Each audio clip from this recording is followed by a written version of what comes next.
நான் வித்தியாசத்தை உண்டு பண்ணும் நாள் வந்து விட்டது. நான் வித்தியாசத்தை உண்டு பண்ணும் நாள் வந்து விட்டது.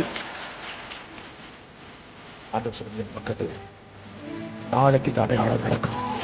நான் உன்னை விசேஷப்படுத்தி நான் வித்தியாசப்படுத்துவேன்.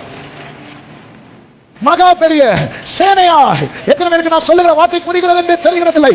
உங்க குடும்பத்தை சிதற பண்ணி சத்துரு மகிழ்ந்து கொண்டிருக்கிறாரா? கர்த்தர் ஒரு வித்தியாசத்தை உண்டு பண்ண போகிறார். செத்தவர்களுக்கும் உயிரோடு நடுவில் நிக்க நடுவில் நிக்க வச்சுட்டார். எப்படி கொண்டு நடுவில் நிக்க வச்சுட்டீங்க? அவர் வித்தியாசத்தை உண்டு பண்ணு.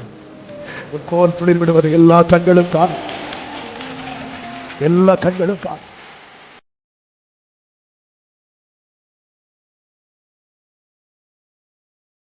5:18 சொல்லப்பட்டிருக்கிறது, வானமும் பூமியும் ஒளிந்து போனாலும் நியாய பிரமாணத்தில் உள்ளதெல்லாம் நிறைவேறும் அளவும் அதில் ஒரு சிறு எழுத்தாகிலும் ஒரு எழுத்தின் உறுப்பாகிலும் ஒளிந்து போகாது என்று மெய்யாகவே உங்களுக்கு சொல்லுகிறேன்.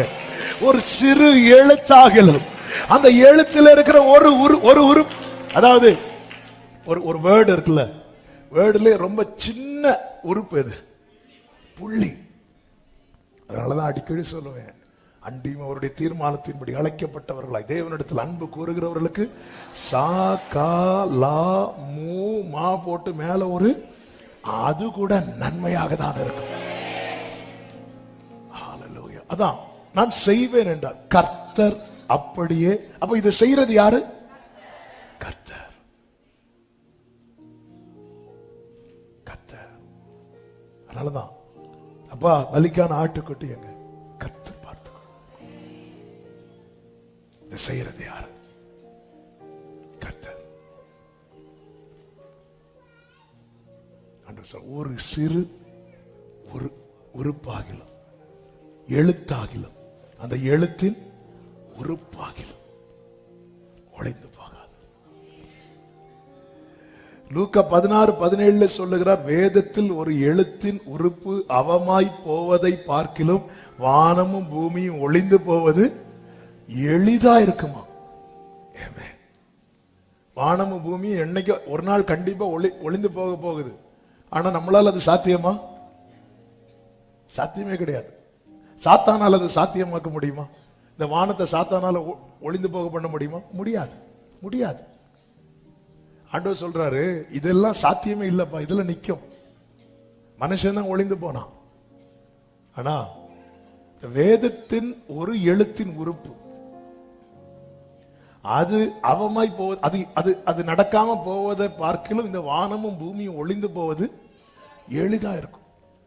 இந்த பைபிள் எவ்வளவு ஆழமானது! அவருடைய வார்த்தைகள் ஒன்றும் தரையிலே விழாது. அவருடைய வார்த்தை எதிர்ப்பார் இல்லை. ஒரு கட்டம் வரைக்கும் எதுவுமே சொல்லல. எகிப்துல வாதை வரும்னா அந்த வாதையினால இவங்களும் பாதிக்கப்பட்டுட்டே இருக்கிறாங்க. ஆனா ஒரு டைம் வருது பாருங்க, இந்த ஜனங்கள் கேட்கவும் இல்லை எங்களுக்கு வித்தியாசத்தை உண்டு பண்ணும் என்று. ஆனால் அவருடைய ஜனத்துக்காக அவர் வைராக்கியம் கொள்வார் என்று பைபிள்ல சொல்லப்பட்டிருக்கிறது. சீயோனுக்காக வைராக்கியம் கொண்டேன், வைராக்கியம் கொண்டேன். அவரால் அது தாங்க முடியாது. சீயோனுக்கு அந்த உணர்வு இல்லாமல் இருந்தாலும் அவரால் அது தாங்க முடியாது.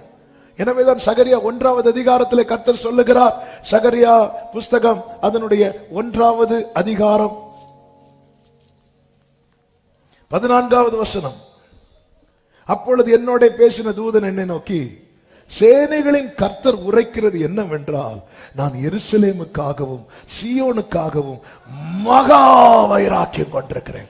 அந்த மகா வைராக்கியம் கொண்டிருந்ததுனால கர்த்தர் என்ன செய்வேன் என்று சொல்லுகிறார். அதனுடைய 16-17 வசனம், ஆகையால் மன உருக்கத்தோட எருசலேமினிடத்தில் திரும்பினேன் என்று கர்த்தர் சொல்லுகிறார். என் ஆலயம் அதிலே கட்டப்படும், எருசலேமின் மேல் அளவு நூல் பிடிக்கப்படும் என்று சேனைகளின் கர்த்தர் சொல்லுகிறார் என்று கூறுகின்றார். இன்னும் என் பட்டணங்கள் நன்மையினால் பரம்பி இருக்கும். இன்னும் கர்த்தர் சீயோனை தேற்றரவு பண்ணுவார். இன்னும் எருசலேமை தெரிந்து கொள்வார் என்று சேனைகளின் கர்த்தர் சொல்லுகிறார் என்று பின்னும் கூறுகின்றார். இதெல்லாம் அவர் அந்த வைராக்கியம். என் பிள்ளை, என் சபை, என் ஜனம் அப்படிங்கிற வைராக்கியம். ஹல்லேலூயா, ஹல்லேலூயா. ஆமா, நம்ம பிள்ளைகளுக்கு ஒண்ணு நடந்தா நம்ம பார்த்துட்டு சும்மா இருக்க மாட்டோம் இல்லங்க. அவரால் பார்த்துட்டு சும்மா இருக்க முடியல. ஜனங்க கஷ்டப்படுறத பார்த்து புறஜாதிகள் சந்தோஷமா இருக்கிறாங்க. அதை பார்த்து, அதாவது நம்ம பிள்ளை கஷ்டப்படுறத இன்னொருத்தங்க பார்த்து ரசிக்கிறாங்கன்னு அதை பார்த்து நமக்கு எப்படி இருக்கும்? அப்படிதான் அவருக்கு வருது. நமக்கு தான் சூடு சோரணை இல்லை. ஆமே, அவருக்கு அவன் என்ன சொல்லுவான்? ஏதோ பெரிதா மோசே கோலையும் தூக்கிட்டு நிக்கிறாரு. அவங்களும் தானே கஷ்டப்படுறாங்க, அவங்களும் தானே கஷ்டப்படுறாங்க. இந்த தவளையினால் அவங்க வீட்லயும் தானே தவளை இருக்கு, அவங்க வீட்லயும் தானே பேன் இருக்கு. இதெல்லாம் பேசியிருக்க மாட்டாங்கன்னு நினைக்கிறீங்க? பேசியிருப்பாங்க. ஆண்டவர் பார்த்தார், இங்க பாரு, நான் ஒரு வித்தியாசத்தை உண்டு பண்ண போகிறேன், வித்தியாசத்தை உண்டு பண்ண போகிறேன். மல்கியா 3வது அதிகாரம் 17-18 வசனங்களை வாசியுங்கள். என் சம்பத்தை நான் சேர்க்கும் நாளிலே அவர்கள் என்னுடையவர்களாய் இருப்பார்கள் என்று சேனைகளின் கர்த்தர் சொல்லுகிறார். ஒரு மனுஷன் தனக்கு ஊழியம் செய்கிற தன்னுடைய குமாரனை கடாட்சிக்கிறது போல நான் அவர்களை கடாட்சிப்பேன். அப்பொழுது நீங்கள் நீதிமானுக்கும் துன்மார்க்கனுக்கும் தேவனுக்கு ஊழியம் செய்கிறவனுக்கும் செய்யாதவனுக்கும் இருக்கிற வித்தியாசத்தை திரும்பவும் காண்பீர்கள். ஒரு டைம் கர்த்தர் வைத்திருக்கிறார். அவருடைய சம்பத்தை சேர்க்கும் நாள் என்று ஒரு நாளை குறித்திருக்கிறார். அந்த நாளிலே கர்த்தர் வித்தியாசத்தை நிச்சயமாக, இது சொல்றதுக்கு காரணம் என்னவென்றால், ஜனங்கள் இதை புரியாமல் புலம்ப ஆரம்பித்தார்கள். அதற்கு மேல வசனங்களை பார்த்தீங்கன்னா 13 முதல் பார்த்தீங்கன்னா, நீங்கள் எனக்கு விரோதமாய் பேசின பேச்சுக்கள் கடினமா இருக்கிறது. என்ன பேசுறாங்க? 14வது வசனம், தேவனை சேவிப்பது விருதா, அவருடைய கட்டளைகளை கை கொள்ளுகிறதுனாலும் சேனைகளின் கர்த்தருக்கு முன்பாய் துக்கித்து நடக்கிறதுனாலும் என்ன பிரயோஜனம்? இப்படி ஜெபம் பண்ணி என்ன பிரயோஜனம்? ஏன்னா இன்னும் நம்ம அந்த ஒரு சேஞ்ச் வரல. பாத்தீங்களா? வராததும் நமக்குள்ள இப்படிப்பட்ட புலம்பல் கண்டிப்பா வரும். அப்படி புலம்பாத யாருங்க உண்டு? யார் உண்டு? அடி எனக்கு என்ன தருவீர் என்று ஆபிரகாமே கேட்டானே. ஆண்டவர் சொல்லி இப்படிலாம் பேசாதப்ப எனக்கு கஷ்டமா இருக்குங்கிறார். அதான் சொல்லி ஜனங்களுடைய பேச்சு எனக்கு கடினமா இருக்கிறது அப்படிங்கிறார். எதுக்கு நாங்க வர்ஷிப் பண்ணி, எதுக்கு நாங்க ஆண்டவருக்கு ஜெபம் பண்ணி துக்கித்து நடந்தோம், எதுக்கு நாங்க ஃபாஸ்டிங் இருந்து, எதுக்கு நாங்க கட்டளைகளை கை கொண்டு? அடுத்த வசனத்துல, இப்பொழுதும் அகங்காரிகளை பாக்கியவான்கள் என்கிறோமே. இப்போதும் இப்போ அவங்க பாக்கியவான்கள் மாதிரிதான் இருக்கும். தீமை செய்யறவங்க திடப்படுகிறார்கள். அவர்கள் தேவனை பரீட்சை பார்த்து விடுவிக்கப்படுகிறார்கள். தேவன் எங்களை பரீட்சிக்கிறார், நாங்க அகப்பட்டிருக்கிறோம். அவர்கள் தேவனை பரீட்சிக்கிறார்கள், அவர்கள். ஆண்டவர் சொல்ல, வெயிட் பண்ணு, வெயிட் பண்ணு. இந்த வார்த்தையை நேத்து மெடிடேட் பண்ணும்போது ஆண்டவர் சிந்தையில போட்ட ஒரு வார்த்தை. இவ்வளவு நாள் வெயிட் பண்ணல, எனக்கு கொஞ்சம் பொறுத்துக்கும்.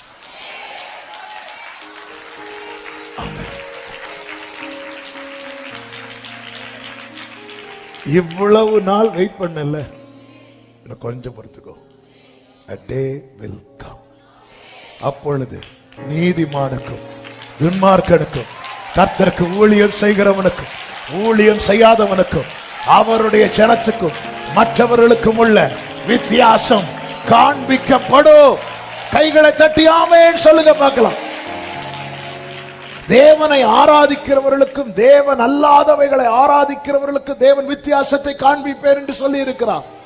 ஏசாயா 65:13-14 ஆதலால் கர்த்தராகிய ஆண்டவர் சொல்லுகிறார், இதோ என் ஊழியக்காரர் புசிப்பார்கள், நீங்களோ பசியாயிருப்பீர்கள். இதோ என் ஊழியக்காரர் குடிப்பார்கள், நீங்களோ தாகமாயிருப்பீர்கள். இதோ என் ஊழியக்காரர் சந்தோஷப்படுவார்கள், நீங்களோ வெட்கப்படுவீர்கள். இதோ என் ஊழியக்காரர் மன மகிழ்ச்சியினால் கம்பீரிப்பார்கள், நீங்களோ மன நோவினால் அலறி ஆவியின் முறிவினாலே புலம்புவீர்கள். ஏன் இப்படி டிஃபரன்ஷியேட் பண்றார் தெரியுமா?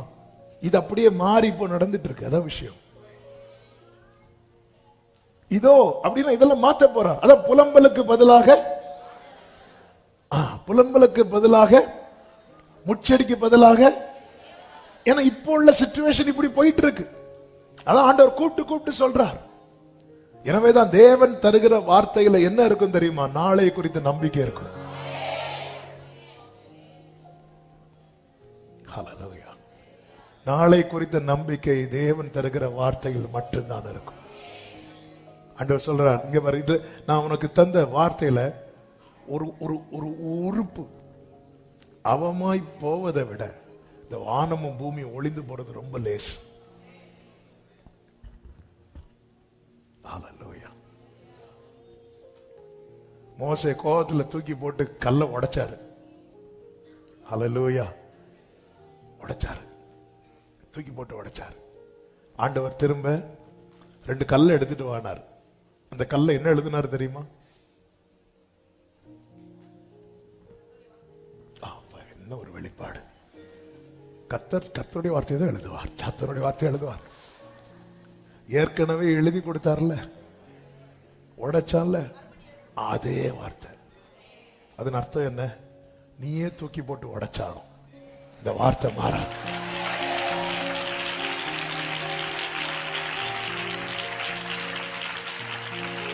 சொப்பனம் எப்படி நிறைவேறும் என்பதை பார்ப்போம் என்று சொல்லி யோசேப்புக்கு விரோதமாய் ஒரு திட்டம் போட்டாங்கல்ல, அந்த திட்டம் சொப்பனம் நிறைவேறுவதற்கு ஏதுவாய் மாறினது போல உங்கள் வாழ்க்கையிலே இன்று நீங்கள் சந்திக்கிற அனைத்துமே,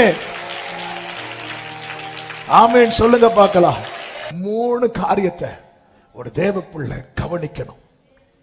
என் ஜனம் இருக்கிற கோசே நாட்டை, இந்த கோசேனை குறித்து நாம் ஏற்கனவே ஒரு சண்டே செய்தியில சொல்லி இருக்கிறேன். அது ரொம்ப டீட்டெயிலா சொல்ல விரும்பவில்லை. ஆனால் அந்த வார்த்தையை இன்னைக்கு செய்தியில வருகிறதுனால அதை டச் பண்ணிட்டு போக விரும்புகிறேன்.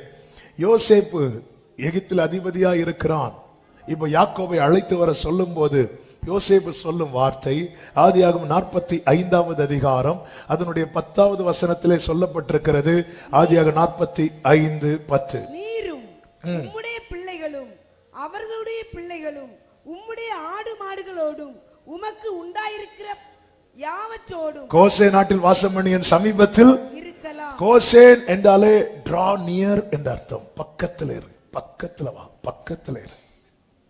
கோசேன் அப்படிங்கிற வார்த்தையினுடைய அர்த்தமே பக்கத்துல இரு.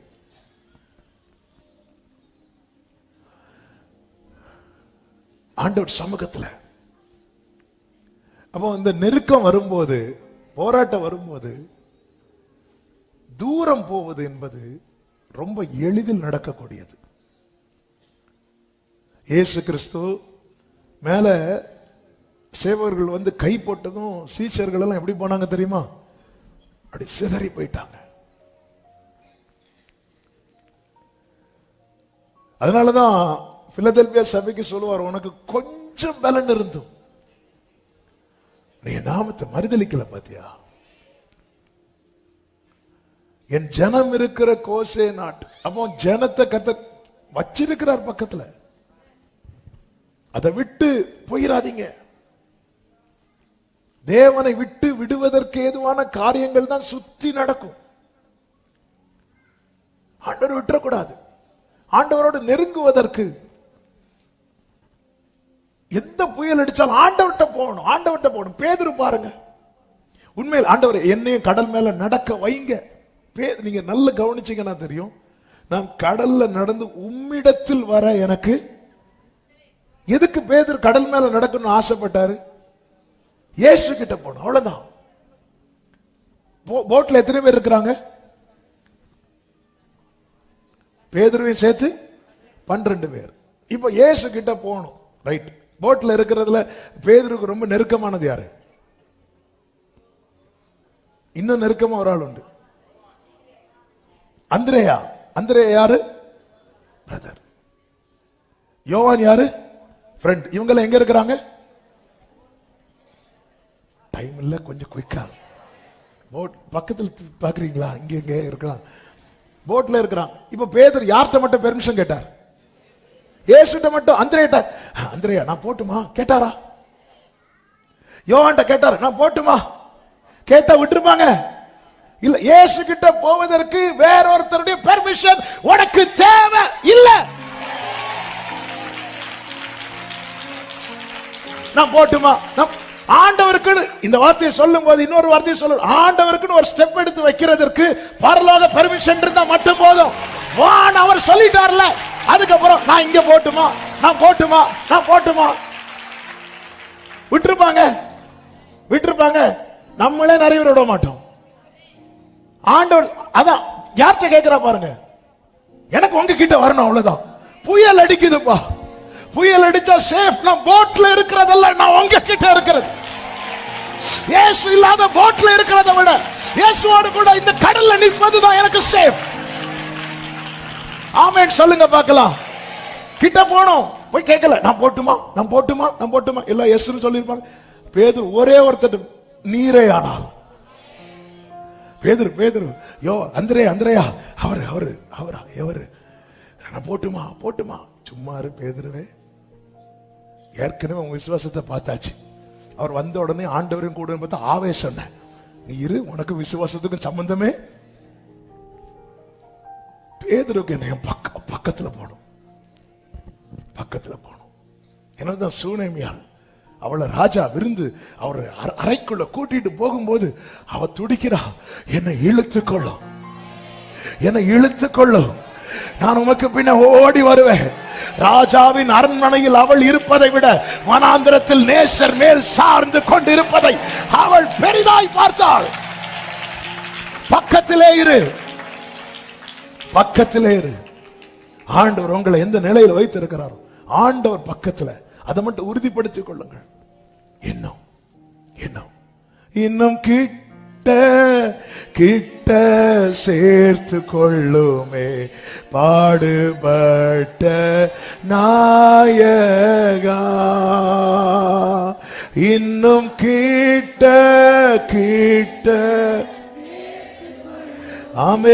ஆமென் ஜீவன் தந்த ரட்சகர். மத்தேயு 14வது அதிகாரம் 28வது வசனம். பேதுரு அவரை நோக்கி, ஆண்டவரே நீரே ஆனால் நான் ஜலத்தின் மேல் நடந்து உம்மிடத்தில் வர கட்டளையிடும் என்றார்.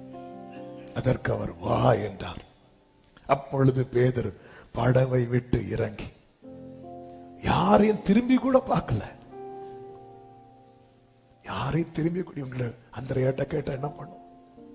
நம்ம எல்லாம் நிறைய கேட்டு அப்பா கிட்ட நெருங்காம இருக்கிறோம். பவுலுக்கு தேவன் தம்மை வெளிப்படுத்த சித்தமா இருந்த போது பவுல் மாம்சத்தோடும் இரத்தத்தோடும் யோசனை பண்ணாமல் என்று பைபிள்ல இருக்கு. கலாத்தியர் 1:16 எடுக்க வேண்டாம். அவர் எஸ் சொல்றார்ல, வா அப்படிங்கிறார்.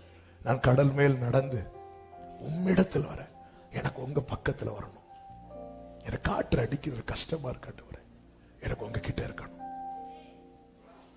ஆமா, பிள்ளைங்க ரொம்ப சிக்கா ஃபீல் பண்ணும்போது அவங்க அம்மா கிட்ட அல்லது அவங்க அப்பா கிட்ட இருக்கணும்னு விரும்புவாங்கல்ல, அப்படி ஃபீல் பண்றார் பேதுரு. கர்த்தர் அவனை விசேஷப்படுத்தினார், கர்த்தர் அவனை மேன்மைப்படுத்தினார். விழுந்த போது தூக்கி அவர்கள் 32 இருக்கு, அவர்கள் படவில் ஏறின உடனே காற்று அமர்ந்தது. அவர் படகில காற்று அமர்ந்தது பேதுரு ஏறினாலையா இயேசு ஏறினாலையா? ஆனா பைபிள்ல எப்படி எழுத வச்சாரு தெரியுமா? அவர்கள் படகில். அந்த அவர்கள் யாரெல்லாம்? இயேசுவும் பேதுரும். இப்படிதான் ஒரு காட்டுல ஒரு தொங்கு பாலம் இருந்துச்சாம். அந்த தொங்கு பாலத்தில் வெயிட்டா யாராவது போனா அந்த பாலம் என்ன பண்ணும் தெரியுமா? ஆடும். ஒரு பக்கத்துல இருந்து இன்னொரு பக்கத்துக்கு ஒரு எலி அந்த பாலத்தோட போகுது. எலி போனா பாலம் ஆடுமா? ஆடாது. அது பாதி தூரம் போனதுமே பாலம் ஆட ஆரம்பிச்சிட்டு, எலிக்கு பரவாயில்லையே நம்ம வெயிட்டா இருக்கிறோமே, பாலம் ஆடுதுன்னு திரும்பி பார்த்தா பின்னாடி சிங்கம் வருது. இப்ப பாலம் ஆடுறது எதனால? சிங்கத்தினால. நேர எலி மறுபக்கம் வந்துட்டு சிங்கம் அது பாட்டுக்கு போச்சு. எலி சும்மா இருக்கும். எலி எல்லாரையும் கூப்பிட்டு, பாத்தீங்களா நானும் சிங்கமும் போனதும் பாலம் எப்படி ஆடிச்சு பாத்தீங்களா? பாலம் ஆடுறது சிங்கத்தினால, ஆனா எல்லாரும் பார்த்துட்டு இருந்தது எலியும். அது போலதான் கர்த்தர் விசேஷப்படுத்தும் போது எப்படி தெரியுமா?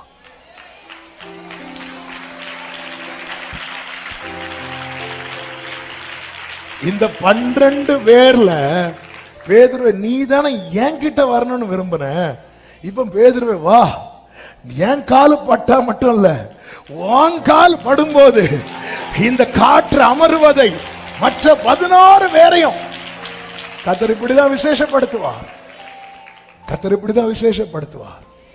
இந்த புயலை அமர்த்தினால் மற்ற 11 பேர் இறங்கி வந்திருப்பாங்க. இந்த புயல்ல இவர் பெரிய விசுவாச வீரர்லாம் கிடையாது, காற்றை பார்த்து பயப்படக்கூடிய ஆளு.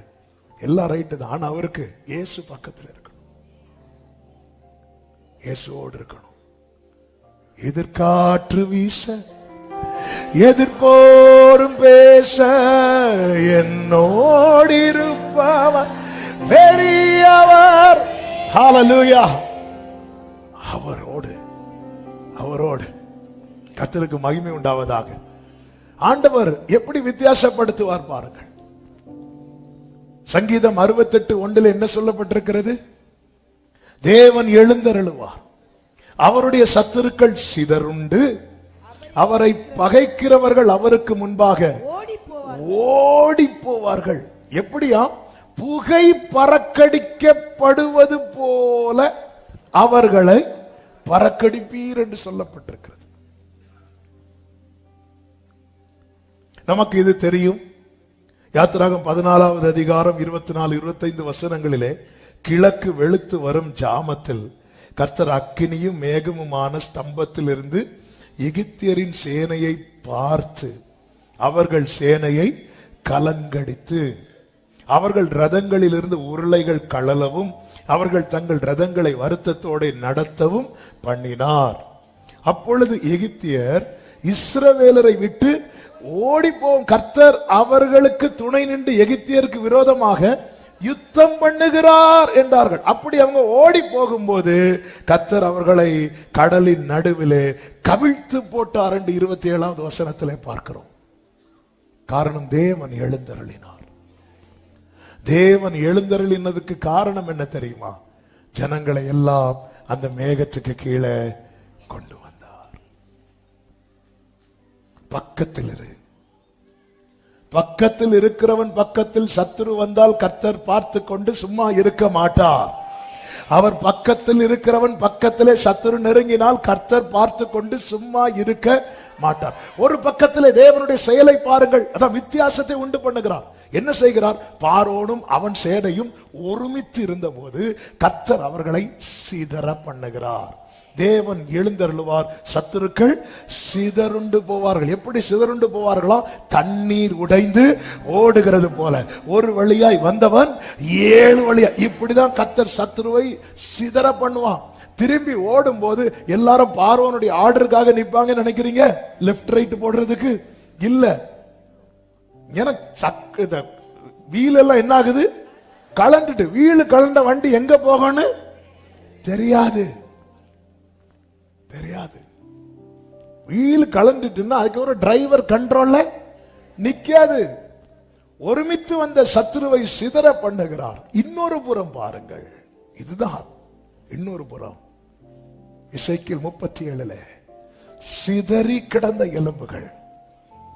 ஒரு புறம் ஒருமித்து நின்ற சத்துருவை கர்த்தர் எழுந்தருளி சிதற பண்ணும் போது, இன்னொரு பக்கத்துல அவருடைய ஜனங்கள் எப்படி இருக்கிறாங்க தெரியுமா? சிதறி கிடக்கிறாங்க.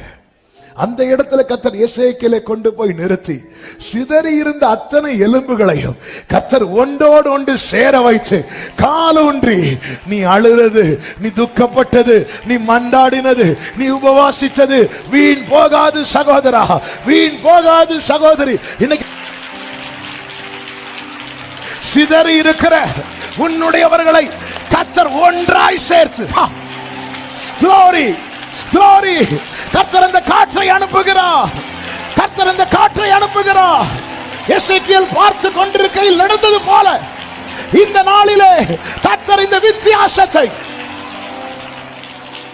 ஆமென் சொல்லுங்க பார்க்கலாம். ஒரு புறம் தேவன் எழுந்தருளி சத்துருக்களை சிதறடிக்கிறார், மறுபுறம் தேவன் சிதறப்பட்டவர்களை கர்த்தர் கூட்டி சேர்க்கிறார். ஆமென். நம்ம ஃபேமிலி எப்படி இருக்குதுன்னு பார்க்கணும். ஹல்லேலூயா ஹல்லேலூயா ஹல்லேலூயா. ஒன்று சேர்ந்து நாம் துதிப்போம், சாத்தானை மிதிப்போ, தேசத்தை. ஆமென். எல்லாம் பிள்ளைகள் உன் பந்தியை சுற்றிலும், உன் மனைவி உன் வீட்டோரங்களில் கனி தரும். அது வீட்டோரங்கள்ங்கிறது தப்பா புரிஞ்சிருக்க கூடாது. அது கனி தரும் திராட்சை செடி, அதுதான் கனி கொடுக்குது. கர்த்தருக்கு பயப்படுகிற மனுஷன் இவ்விதமாய் ஆசீர்வதிக்கப்படுவான். பிள்ளை இப்படி இருக்கணும். நானும் என் வீட்டாருமோ வென்றால். இன்னைக்கு அநேக குடும்பங்கள்ல இந்த நன்மை, இந்த இந்த பாக்கியத்தை இழந்துட்டாங்க. சத்துரு எங்கேயோ உள்ள புகுந்துட்டான், சிதற வச்சிருக்கிறான், சிதற வைக்கிறான். யார் யார் எங்க இல்லாமோ தெரியல. இந்த போன் மட்டும்தான் அவங்களை இணைக்குது, வேற இல்ல. அப்படி அந்த சகோதரர் சொன்னது, நான் இங்க இருக்கிறது, என் மனைவிக்கு போன்ல நான் போன் பண்ணனா என்ன கண்டுபிடிச்சிருவாங்க, நான் போன் பண்ண மாட்டேன், வேற நம்பர்ல இருந்து போன் பண்ணுவேன். என்ன ஒரு வேதனை. சிதறி இருக்கிறாங்க, சிதறி இருக்கிறாங்க. சத்துரு பார்த்து சிரிச்சிட்டு இருக்கிறான். வேதத்துல சொல்லப்பட்டிருக்கிறது, இஸ்ரவேலர் யாத்திராகமம் 5:11 நீங்க போய் உங்களுக்கு அகப்படுகிற இடங்களில் வைக்கோல் சம்பாதியுங்கள், ஆனாலும் உங்கள் வேலையில் ஒன்றும் குறைக்கப்படுவதில்லை என்று பார்வோன் சொல்லுகிறார் என்றார்கள். அப்பொழுது வைக்கோலுக்கு பதிலாக தாளடிகளை சேர்க்கும்படி ஜனங்கள் எகிப்து தேசம் எங்கும் சிதறி போனார்கள். ஆமென். அதாவது இவங்க சிதறி போனது கோல்டு சேர்க்கிறதுக்கு இல்ல, வைக்கோலுக்கு பதிலா தாளடிகள் என்னன்னு தெரியல. சரி, வைக்கோல்னு வச்சுக்கோங்களேன். இலையா? இலை பொறுக்க இவங்க சிதறி போனது. 4 பேர் 4 பக்கத்துல சிதறினது எதுக்கு தெரியுமா? கோல்டு எடுக்கல, டைமண்ட் எடுக்கல, இலை. இவங்க யாரு? என் ஜனங்கள்ங்கிறார். ஆண்டவர் எல்லாம் பார்த்துட்டு சும்மா இருப்பார் நினைக்கிறீங்க? அற்ப காரியத்துக்காக உன்னை சிதற பண்ணுகிறான். ஏன்னா இன்னைக்கு இது தேவையா இருக்கிறது. ஒருவேளை ஆகாரத்துக்காக உன்னை சிதற பண்ணுகிறான். ஆமென். இதனாலதான் இஸ்ரவேல் ஜனங்கள் உலர்ந்த எலும்புகள் நிறைந்த பள்ளத்தை, இது உயிரடையுமா? இன்னைக்கு கர்த்தர் தருகிற ரேமா இதுதான். உன்னை எழுப்பி நிறுத்த எனக்கு ஒரு காற்று போதும்.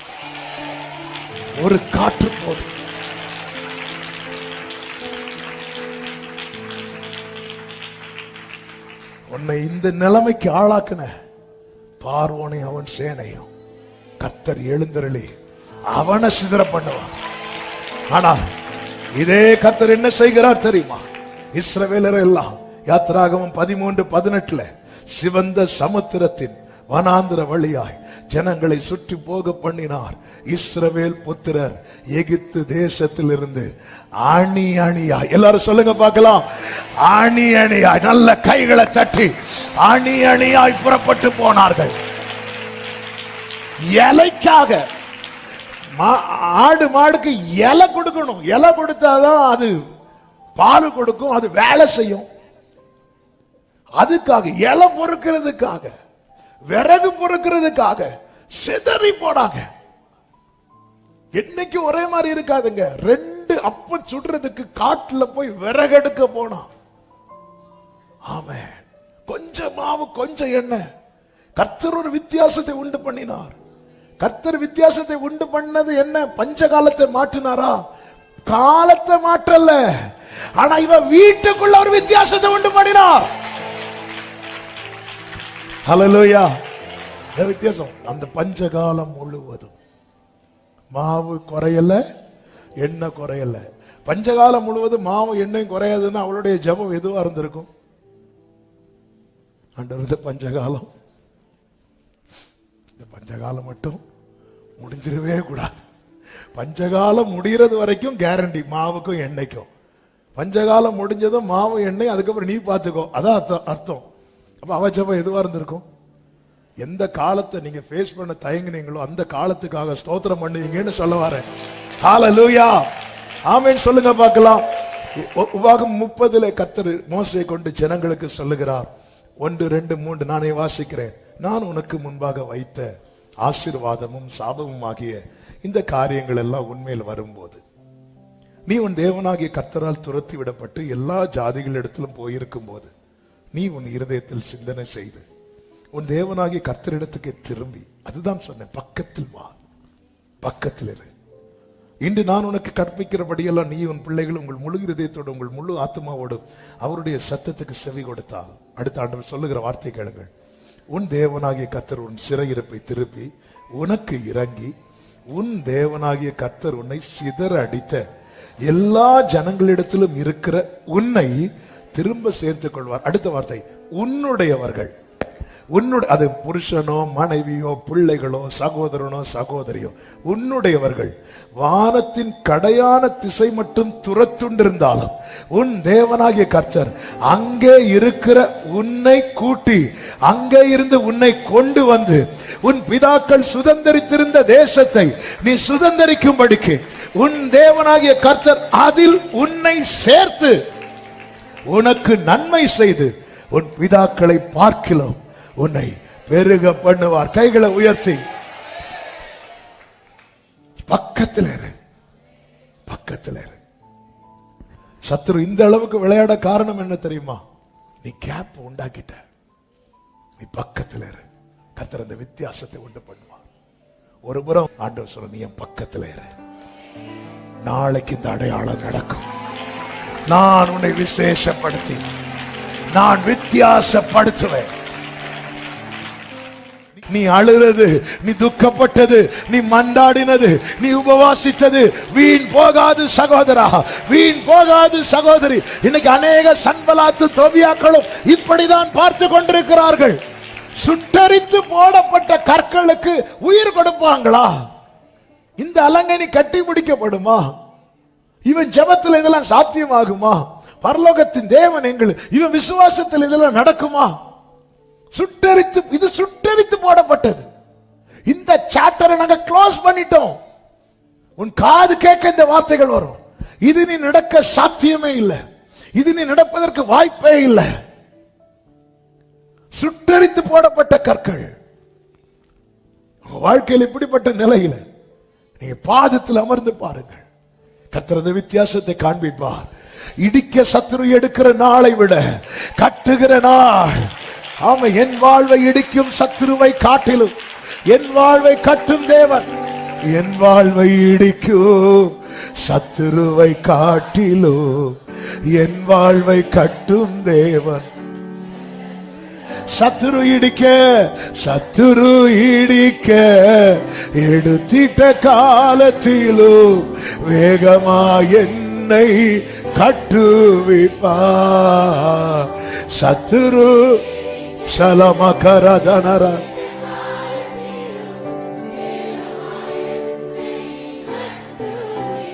சுட்டரித்து போடப்பட்டது என்று சன்பலாத்து சொல்லும் போது அவன் கூட சேர்ந்து நீ இசைப்பாட்டு பாடாத. ஆமா, அது சுட்டரித்து போடப்பட்டதுதான், இனி இது வாய்ப்பு அப்படி சொல்லிராத. அவன் சொல்லிக் கொண்டுதான் இருப்பான்.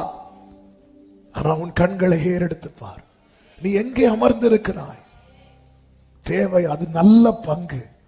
ஆண்டவர் சமூகத்தில் அழணுமா? சமூகத்துல போய் உட்கார்ந்து அழுங்க. எந்த மனுஷன் முன்னாடியும் அழாதீங்க. தன் முகம் ராஜாவுக்கு முன்பாய் வாடலாய் இருக்கக்கூடாதுன்னு ட்ரை பண்ணா, ஆனா வாடலா வந்துட்டு. கர்த்தர் சிலருக்கு முன்னாடி நம்ம முகத்தை அப்படிதான் வைப்பார். அப்படி வைக்கிறதுனால நமக்கு தயவு கிடைக்கும். அதுக்காக எல்லாருக்கும் முன்னாடி போயிருந்துட்டு அப்படி இருக்காதீங்க, அடிதான் கிடைக்கும். ஆமென். உள்ளம் உள்ளம் அப்படி குமுறுது. இத்தனைக்கு ஜெபம் பண்ணிட்டு தான் வராரு. சில நேரத்தில் பாருங்க, ஜெபம் பண்ணிட்டு வந்தாலும் நமக்கு உள்ளம் என்ன பண்ணிட்டு இருக்குன்னு தெரியுமா? அழுதுட்டே இருக்கும். அன்னாள் சில காரியத்துக்காக ஜெபம் பண்ணிட்டு வந்ததும் நம்முடைய அன்னாள் அதன் பிறகு துக்கமுகமாய் சில காரியத்துக்காக எவ்வளவு ஜெபம் பண்ணதுக்கு அப்புறம் உள்ளம் அழுதுட்டு தான் இருக்கும். அந்த அழுகையினால உங்களுக்கு தயவு கிடைக்கும். ஆமென் சொல்லுங்க பார்க்கலாம். ஆண்டவர், நான் இவ்வளவு ஜெபம் பண்ணதுக்கு அப்புறம் இன்னும் நான் அழுதுட்டு தானே இருக்கிறேன். கர்த்தர் சொல்லுகிற வார்த்தை கேளுங்கள், அதனால உங்களுக்கு ராஜாவின் தயை கிடைக்கும். நல்ல கைகளை தட்டி, நான் வித்தியாசத்தை உண்டு பண்ணும் நாள் வந்து விட்டது.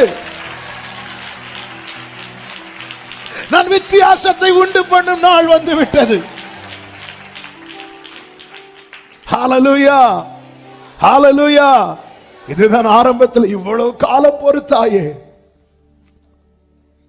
அவன் பலி செலுத்துறதை விட்டுறாத. அந்த வசனத்துல சொல்லப்பட்டிருக்கிறது, அவன் ஓடினான், ஜனங்களுக்குள்ளே வாதை தொடங்கி இருந்தது. அவன் தூப வர்க்கத்தை போட்டு ஜனங்களுக்காக பாவ நிவர்த்தி செய்து செத்தவர்களுக்கும் உயிரோடு இருக்கிறவர்களுக்கும் நடுவேன் என்றான். மோசே எங்க நிக்கிறாரு? உயிரோடு இருக்கிறவங்க பக்கத்துல. ஆரோன் எங்க நிக்கிறாரு? 2 பேருக்கு நடுவில். இதான் திறப்பில் நிற்கிறவன். மோசே ஜனங்களுக்கும் தேவனுக்கும் நடுவில் நின்னான். ஜனங்கள் கோபாக்கினைக்கு பாத்திரவான்களா இருக்க, தேவ கோபம் அவங்க மேல வந்துடக்கூடாது அப்படி நிக்கிறான். ஒவ்வொருத்தருக்கு என்ன அழைப்பு அங்க நிக்கணும். ஹல்லேலூயா. கர்த்தர் பார்த்தார். மோசையின் முகத்தை பிரகாசிக்க செய்தவர் ஆரோனை மறக்கல. மோசையின் முகத்தை பிரகாசிக்க செய்தவர் ஆரோனின் கோலை துளிர்விட வைத்தார். என் தேவன் பட்சபாதம் உள்ளவர். அதனாலதான் 17வது வசனத்திலே சொல்லப்பட்டிருக்கிறது, பின்பு கர்த்தர் மோசையை நோக்கி, இந்த சம்பவத்துக்கு பின்பு சொல்ற, நீ ஒவ்வொரு கோத்திரத்தின் கோலை வாங்கி அவர்கள் அதிலே அவன் பெயரை எழுதுவாயாக. 3வது வசனத்தை பாருங்கள், லேவியனுடைய கோலின் மேல் வேற எந்த பெயர் எழுதக்கூடாது. அவனை இவ்வளவு நிந்தித்ததுக்கு அப்புறம் அவங்களுக்காக ஜெபம் பண்றான். அவனை ஒதுக்குறதுக்கு அப்புறம் அவங்களுக்காக ஜெபம் பண்றான். அவங்க செத்துடக்கூடாது, அவங்க வாழ்ந்திருக்கணும் நிக்கிறான் பாரு. அதுவும் சும்மால உத்தரவாதம் எடுத்து ஓடுறான். எங்க அக்னியை எடுத்து அந்த தூப இதுல போட்டு ஓடுறதுங்கிறது விளையாட்டு காரியமா? விளையாட்டு காரியமா? அவன் கிரயம் செலுத்துறான். அவங்களுக்கு எல்லாம் என்ன, அவங்க சும்மா ஜெபம் பண்ணிட்டு இருக்காங்க, நீ சும்மா இருந்து ஜெபம் பண்ணிட்டு இப்படி எல்லாம் சொல்லுவாங்க. பலி செலுத்துறதை ஸ்டாப் பண்ணிடாதீங்க. ஏன்னா வாதை தொடங்கி இருக்கிறது. மோசே ஆரோன்ட்ட சொல்ற, ஆரோன் நீ பாக்குறல்ல வாதை தொடங்குது, இந்த நேரத்துல நீ வேற எதுவுமே யோசிக்காத, ஆரோனே நீ போ. ஆரோன் ஓடுறார். மோசையை விட மூத்தவர். மோசைக்கு 80 வயசுக்கு மேல உண்டு. இந்த ஆரோனுக்கு ஓடுறார். எதுவுமே ஒன்றையும் மறந்து விடுவதற்கு ஆண்டவர் சொல்றார், என் நாமத்து நிமித்தம் நீங்கள் காண்பிக்கிற அன்பின் பிரயாசத்தை நான் மறந்து விடுவதற்கு அநீதி உள்ளவர் அல்ல. கர்த்தர் சொல்லுகிறார், மோசே எல்லா கோத்திரத்திலும் எனக்கு அந்த டைம் வந்துட்டு நான் வித்தியாசப்படுத்துகிறேன், நான் விசேஷப்படுத்துகிறேன் நாள் வந்தது. கர்த்தர் சொல்லுகிறார், நான் தெரிந்து கொள்ளுகிறவனுடைய கோல் தொழில். அப்படியே எல்லா 12 கோல்களை அந்த உடன்படிக்கை பெட்டிக்கு முன்னாக வச்சுட்டு எல்லாரும் போயிட்டு அடுத்த நாள் வந்து பார்க்கிறார்கள். 8வது வசனத்திலே சொல்லப்பட்டிருக்கிறது, மறுநாள் மோசே சாட்சி கூடாரத்துக்குள் பிரவேசித்த போது இதோ லேவியின் குடும்பத்தாருக்கு இருந்த ஆரோனின் கோல் துளிர்த்திருந்தது. அது துளிர் விட்டு பூ பூத்து வாதுமை பழங்களை கொடுத்தது. அப்பொழுது மோசே கர்த்தருடைய சமூகத்தில் இருந்த கோல்களை எல்லாம் எடுத்து இஸ்ரவேல் புத்திரர் எல்லாரும் காண, கைகளை உயர்த்தி ஆமென் சொல்லுங்க. எல்லாரும் காண, செத்தவர்களுக்கும் உயிரோடு இருக்கிறவர்களுக்கு நடுவே நீ நின்றதை கர்த்தர் கண்டார். உன் வாழ்க்கையிலே கர்த்தர் துளிர் விட வைக்க போகிறதை எல்லாரும் நல்ல கைகளை தட்டி, எத்தனை பேர் இதை நம்புறீங்க?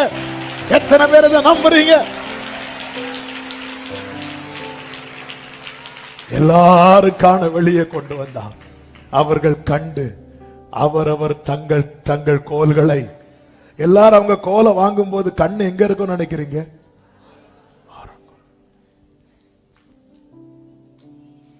ஆகாது என்று தள்ளின கல்லை. நான் நம்புறேன் சிலருக்காக இந்த ஃபைல் எமர்ஜென்சி ஃபைல், இது தூக்கி மேல வச்சு பேசிட்டு இருக்கிறார். எல்லா கண்கள் காண, பக்கத்தில் இரு, பாதத்தில் இரு, பலி செலுத்தி கொண்டிரு, வித்தியாசத்தை உண்டு பண்ணுவார். அது எப்படிப்பட்ட வித்தியாசம் தெரியுமா? விசேஷப்படுத்தி சொல்லிட்டு, இந்த வார்த்தையை சொல்லி செவிக்கிறேன், சொல்லிட்டு என்ன சொல்றா தெரியுமா? இந்த முறுமுறுப்பை ஒளிய பண்ணுவேன். முறுமுறுப்பை. 10வது வசனத்தை பாருங்கள். அப்பொழுது கர்த்தர் மோசேயை நோக்கி, ஆரோனின் கோல் அந்த கலகக்காரருக்கு விரோதமாய் அடையாளமாகும் பொருட்டு அதை திரும்பவும் சாட்சி பெட்டிக்கு முன்னே கொண்டு போய், அது முன்னாடி இருக்கணும். இப்படி அவர்கள் எனக்கு விரோதமாய் முறுமுறுப்பதை ஒளிய பண்ணுவாய், அப்பொழுது அவர்கள். இப்போ பாருங்க, ஆரோன் கோலை துளிர்விட பண்ணினதும் எதற்காக தெரியுமா? ஜனங்க வாழ்வுக்காக. அவங்க சாக மாட்டாங்க, அப்படிதான் சொல்றாரு. கர்த்தர் வித்தியாசப்படுத்துறது இன்னொருத்தங்களை அழிக்கிறதுக்கு இல்ல, நம்மளை கர்த்தர் உயர்த்தி வைத்து அநேகரை மீட்கும்படிக்கு இந்த சாட்சி பெட்டிக்கு முன்பாகவே.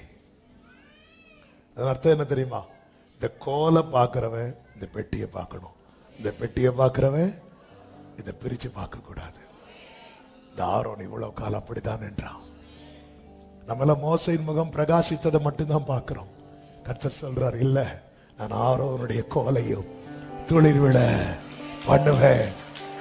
லேவியின் கோத்திரத்தில் பிறந்தவர்களில் மோசை உண்டுல்ல, மோசை உண்டுல்ல, மோசையின் பேர் எழுதியிருக்கலாமே. பிரயாசத்துக்கு பலன் உண்டு, கர்த்தர் விசேஷப்படுத்துவார். நீ அவ்வளவு ஒதுக்குனதுக்கு அப்புறம் உனக்காக ஓடி போறான், உனக்கு ஒரு கஷ்டம்னா போய் பாதத்துல விழுறான். கர்த்தர் எல்லா கண்கள் காண கர்த்தர் விசேஷப்படுத்தி வித்தியாசத்தை உண்டு பண்ணுவார். நல்ல கைகளை தட்டி ஆமென் சொல்லுங்க. எல்லாரும் அப்படி எழுந்து நிற்கலாமா?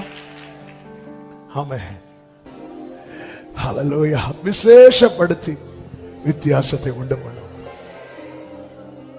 விசேஷப்படுத்தி நீங்க ஆண்டவருடைய மாஸ்டர் பீஸ் அப்படிங்கறத எல்லாரும் பார்க்க போறாங்க. அப்படியே கைகளை உயர்த்தி ஆண்டவர் சொல்ல, பக்கத்திலே இரு. வேற யார்ட்ட பெர்மிஷன் கேட்காத, அலோவ் பண்ண மாட்டாங்க. போயிடாத, பக்கத்திலே இரு, பாதத்திலே இரு, பலி செலுத்தி கொண்டே இரு. தெரியும் தெரியும், ஆனாலும் வாத நிறுத்தணும்னா வாஞ்சம் தான். செத்தவர்களுக்கும் உயிரோடு இருக்கிறவர்களுக்கு நடுவில் நிக்க வச்சுட்டாரா? நடுவில் நிக்க வச்சுட்டார். என்ன இப்படி கொண்டு நடுவில் நிக்க வச்சுட்டீங்க. நான் ஒரு வித்தியாசத்தை உண்டு பண்ணுவேன். உன் கோல் துளிர் விடுவதை எல்லா கண்களும் காணும், எல்லா கண்களும் காணும்.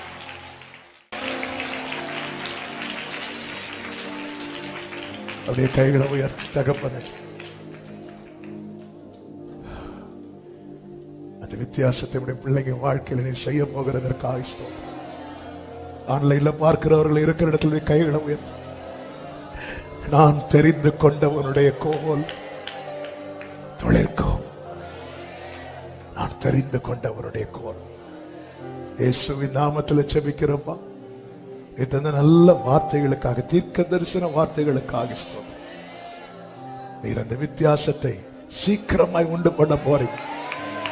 கர்த்தர் அப்படியே செய்தார், கர்த்தர் அப்படியே செய்வார், கர்த்தர் அப்படியே செய்வார். ஒவ்வொருவரை ஆட்கொள்ளும், கண்மணி போல காத்துக்கொள்ளும். உம்மை விட்டு தூரம் போயிடக்கூடாது. பக்கத்துல பாதத்துல பலி செலுத்தி கொண்டிருக்கிற நிலையில எங்களை தொடர பண்ணும். சமாதானத்தோடு அனுப்பி சாட்சியாய் கொண்டு வரும்.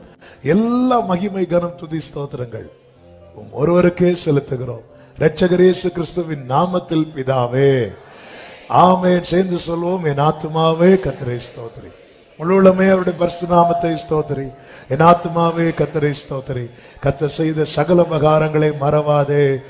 ஆமென். நம்முடைய கர்த்தராகிய இயேசு கிறிஸ்துவின் கிருபையும் பிதாவாகிய தேவனுடைய அன்பும் பரிசுத்த ஆவியானவருடைய ஐக்கியமும் சிநேகமும் பாதுகாவலும் நம் அனைவரோடும் எல்லா பரிசுத்தவான்களோடு கூட கர்த்தருடைய வருகை மட்டும் தங்கி இருப்பதாக.